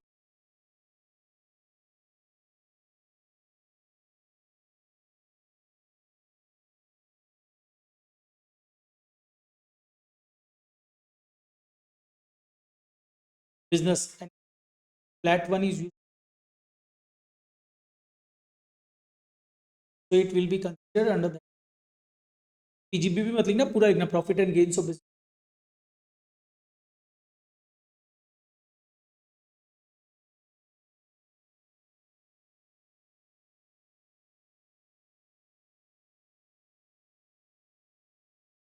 अच्छा, अब तुम लोग एक काम करना, होमवर्क क्या रहेगा पता है, लोगों को और भी ईयर प्रॉब्लम्स दी है, शायद 3 ईयर प्रॉब्लम और हो, तो ईयर प्रॉब्लम खाली सॉल्व कर